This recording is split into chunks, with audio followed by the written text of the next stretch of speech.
Ya, duka mendalam kita buat seluruh keluarga korban bencana gempa di Cianjur, Jawa Barat. Dan tentu kita bareng-bareng mengutuk orang-orang atau kelompok intoleran yang akut yang masih saja membuat suasana yang seharusnya penuh dengan gotong royong, penuh dengan kemanusiaan, jadi ternoda. Kampret-kampret ini masih banyak di luar sana. Yaitu kalau ada kejadian kemanusiaan, tetap aja yang ada di otaknya adalah cuma kami yang suci bersih, kalian semua adalah calon penghuni neraka. Orang-orang begini nih, yang dulunya sebelum masuk ormas, selalu merasa bahwa dirinya orang yang paling berdosa. Lalu setelah masuk ormas, yang lain adalah para pendosa, kecuali dia dan ormasnya. Ya, jangan-jangan beneran ya orang-orang kayak gini nih, ya, punya orang dalam di surga atau neraka nih, jangan-jangan. Ya, setahu saya Cianjur ini meski banyak kadrunnya, termasuk beberapa pejabatnya, tapi di sana masih ada harapan toleransi, itu ada. Ada rumah ibadah lain selain masjid dan musola. Ada kampung yang dihuni banyak saudara-saudara kita yang beragama Kristen. Dan sebenarnya sejauh ini nggak terjadi apa-apa. Yang bikin ribet memang munculnya ormas intoleran yang lumayan menjamur sekarang. Dan konon berdiri sejak kelar peristiwa reformasi dulu. Sudah cukup lama ya, tahun 98-an. Dan sama saja seperti di Jakarta misalnya. Ormas-ormas ini beternak kaum-kaum anti Pancasila dan kebinekaan. Bedanya, kalau yang di Jakarta dan sekitarnya itu sudah diambil tindakan tegas oleh Pak Jokowi. Dibubarkan organisasinya, mampus organisasinya. Meski mantan-mantan anggotanya masih tetap eksis. Malah jadi profesi. Ya, tapi yang di daerah atau ormas-ormas lokal ini udah kayak raja-raja aja gayanya. Bahkan kepala daerahnya aja takut. Takut atau malah jadi pembinanya ya? Nah, puncaknya kemarin waktu ada aksi penolakan bantuan bencana. Aksi perobekan stiker label bantuan yang biasa nempel di tenda-tenda yang saya nggak habis pikir. Apa masalahnya kadrun-kadrun ini? Ada stiker label bantuan kok panas kelojotan. Apakah ritual intoleran tiap Desember selain reuni di Monas, sweeping baju Santa, sekarang ditambah robek stiker? Ritual intoleran bulanan. Apalagi ditambah omongan Bupati Cianjur. Begini dia bilang, pencopotan itu salah, tapi menonjolkan label juga tidak benar.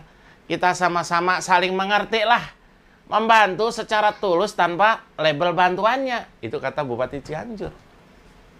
Dia nggak tahu, Kemensos saja bantu tenda, itu satu badan tenda tulisannya gede banget, Kemensos.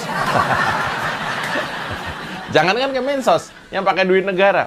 Itu ada partai politik, kalau nyumbang, bukan cuma bendera partai yang ada di situ. Baju partai ada, mungkin sampai kolornya juga ada logo partainya tuh. Di Cianjur itu ada namanya Ormas, Gerakan Reformis Islam. Atau disingkat GARIS. Ya, ormas yang mirip EPI ya. Ya, seperti biasa, bukannya memperlancar arus bantuan dari para dermawan, baik bantuan barang atau tenaga medis, tapi malah bikin viral kelakuan buruknya yang menodai semangat kebinekaan kita. Dan saya lihat kelakuan ormas ini yang setelah kita kritisi, kita viralkan videonya ya kemarin ya, lalu diobrak-abrik tuh sama aparat.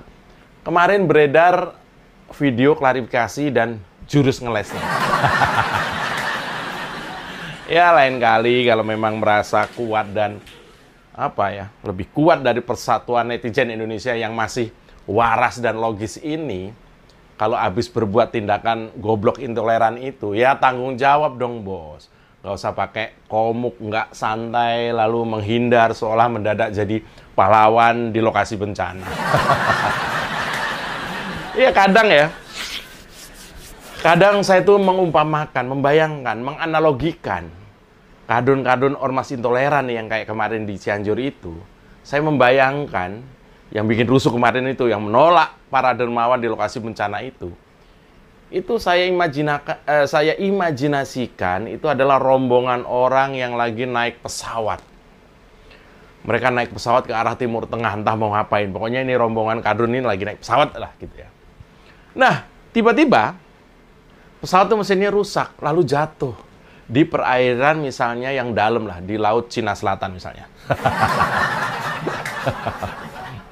Naik pesawat, ada masalah, jatuhnya ke Laut Cina Selatan. Kira-kira di sana lah. Dari sekian banyak penumpang, ada segerombolan, ada sekelompok penumpang, ya kira-kira 4-5 orang nih, kira-kira nih, yang kebetulan kadrun semua, selamat, jatuh di laut itu selamat karena menumpang sebuah kayu lah gitu ya, kayu, menumpang di sebuah papan kayu biar nggak tenggelam, kayak film Titanic gitu loh ya. Wah, pegangan tuh gini, terombang ambing di ombak, kira-kira begitu. Nah, waktu numpang potongan kayu aja itu ada salah satu dari mereka yang celingukan, periksa kayunya, jangan-jangan kayu ini yang menyelamatkan mereka ini itu ada stikernya buatan Cina gitu. Malah temennya begini, "Hai Odin, aman." "Aman. Aman ya, akhi." Kata mereka yang sebenarnya asli Cianjur ini, kira-kira begitu. Terombang-ambing di tengah laut. Nah, beruntung ada perahu nelayan. Bersusah payah mendekat. Wah, gembira bukan main itu rombongan yang lagi hanyut, terombang-ambing nih, kampret-kampret ini seneng banget nih. Nah, lalu tanpa menunggu permintaan tolong dari orang yang lagi hanyut, ya kan? Orang-orang sebut aja nelayan ini, dari perahu nelayan ini langsung melemparkan tali. Tanpa nanya apa-apa, udah lempar tali, kita selamatkan orang itu. Kira-kira begitu. Nah, sekelompok kampret yang terombang-ambing ombak ini dengan hanya berpegang kayu itu tadi, itu kaget. Wih, gitu kan. Kebetulan nelayan yang bantu itu adalah nelayan, kira-kira kalau dilihat dari wajahnya itu dari negara Cina gitu kan. Kan di laut kan. Nah, kalau nelayannya santai aja. Kira-kira nelayannya bilang gini ke temannya, kira-kira begitu ya. Saya nggak tahu bahasanya. Itu kira-kira begitu. Nah, begitu tahu yang bantu itu nelayan dari Cina, tambang yang sudah diulurkan itu oleh para nelayan itu tidak disambut oleh kampret-kampret yang lagi hanyut itu. Mereka memilih hanyut, memilih kelaparan. Bahkan saking laparnya mungkin mereka malah milih makan teman di sebelahnya. Iya. Kira-kira yang lagi terombang-ambing itu tadi begitu mau ditolong tadi, tunggu dulu, itu lihat yang nolong kayak gitu, jangan yang nggak mau, haram, kafir. Kira-kira begitu.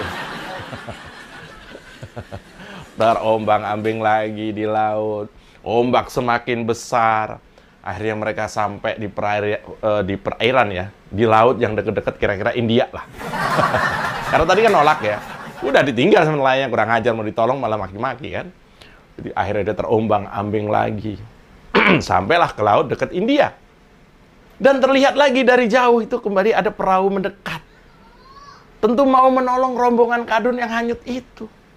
Kebetulan perahu yang mendekat itu kira-kira apa ya, dari suku Sikh. Di India kan ada suku Sikh tuh. Orang India yang pakai sorban yang keren-keren itu, putih itu yang ada di film-film itulah. Mendekat. Tanpa nanya siapa yang lagi hanyut itu, tanpa nanya apa agamanya yang lagi hanyut itu, langsung ayo kita tolong. Lah kira-kira nih karena di India kayak tadi kan di Cina, ini di India. Lari pare sore pare ada. Kurip pule sere pada ada. Kira-kira begitulah. Ayo kita tolong gitu kira-kira. Nah, melihat ada perahu mendekat, kadun seneng banget. lagi terombang-ambing. Apalagi melihat yang mendekat itu orang yang pakai sorban kan. Waduh, seneng banget nih kado nih.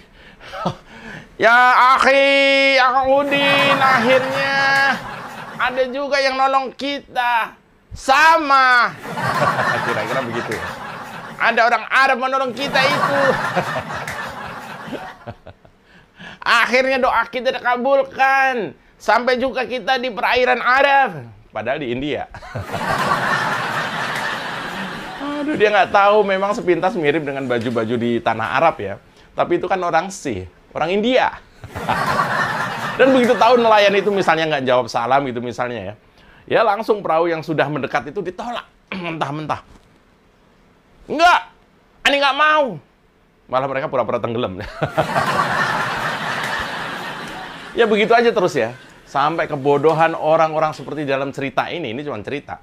Itu membuat mereka sendiri tenggelam. Yaitu ketika di wilayah kemanusiaan, ada orang yang mau membantu. Masih ditanya, apa agamamu? Apa sukumu? Apa darahmu? Maaf ya mas ya, Anda ini penerima sumbangan apa petugas Dukcapil? Dan untuk kasus di Cianjur itu, ada juga orang yang membela kaum intoleran ini loh. Ini bukti bahwa dakwah Ormas Garis itu telah berhasil mempengaruhi sebagian masyarakat Cianjur. Dan ini ditenggarai, tinggal sebentar lagi. Ormas Garis ini bisa jadi akan membuat masyarakat Cianjur menyatakan bahwa Pancasila itu togut dan ingin mendirikan NII atau apalah, atau Khilafah Cianjuriyah misalnya. Dan kalau sudah begini, banyak masyarakat Cianjur yang masih logis, masih nasionalis, jadi miris dan malu akan kejadian seperti itu. Dan lalu menghimbau kepada pihak yang berwenang misalnya untuk segera membubarkan ormas model-model Ormas Garis ini dan bersihkan Cianjur dari loyalis, anarkis, radikalis agama. Dan kalau perlu segera amankan dan proses hukum semua pengurus, anggota dan simpatisannya yang daripada manfaatnya bagi bangsa malah lebih banyak nyusahin dan memalukan daerah itu.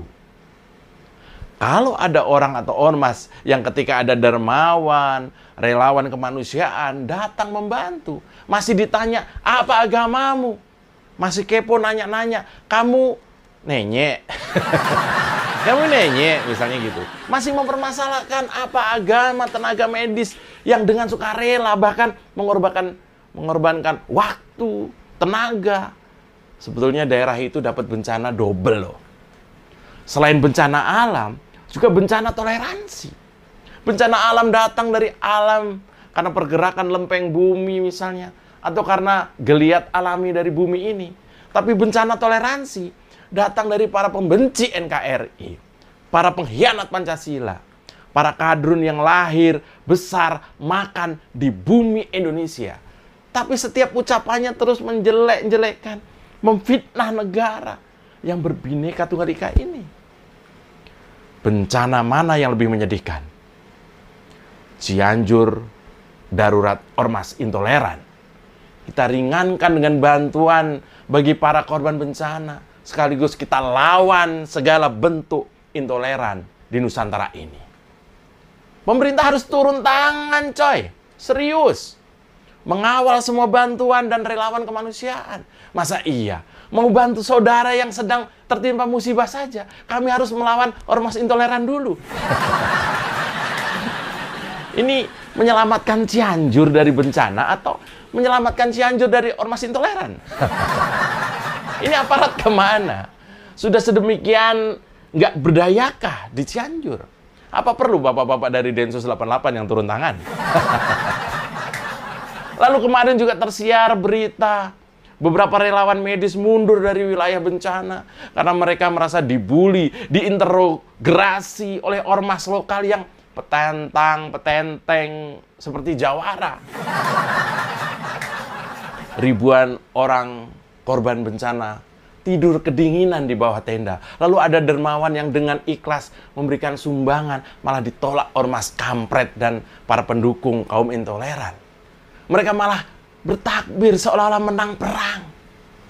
Apa mereka bisa menghidupi masyarakat yang kena musibah itu, ormas-ormas intoleran itu? Nah, saya dengar negara Cina siapkan bantuan penanganan gempa di Cianjur. Ini kira-kira diterima nggak sama kadun-kadun itu?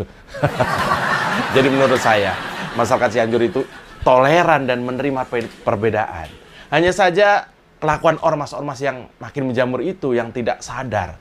Jadi corong sekaligus marketing khilafah. Merusak kerukunan itu tadi. Masyarakat Jawa Barat yang dikenal guyup, rukun, agamis, mendadak terpapar organisasi yang terafiliasi dengan ormas sadis seperti ISIS. Bahkan konon sudah lama terdeteksi juga bahwa banyak pejabat yang terpapar radikalisme agama. Dan secara tidak langsung mereka juga mendukung ormas radikal di wilayahnya. Jadi nggak salah kalau patut dipertanyakan jiwa Pancasilais, nasionalismenya, semangat dan kesadaran bela negara dari misalnya bupati dan aparat di Cianjur terhadap keberadaan ormas radikal garis yang memiliki tujuan mendirikan negara khilafah di Indonesia itu, dan jelas ini bertentangan dengan Pancasila dan Undang-Undang Dasar 45. Bantu dan selamatkan Cianjur dari bencana, lawan dan selamatkan Cianjur dari ormas intoleran. Saya Mas Joprey.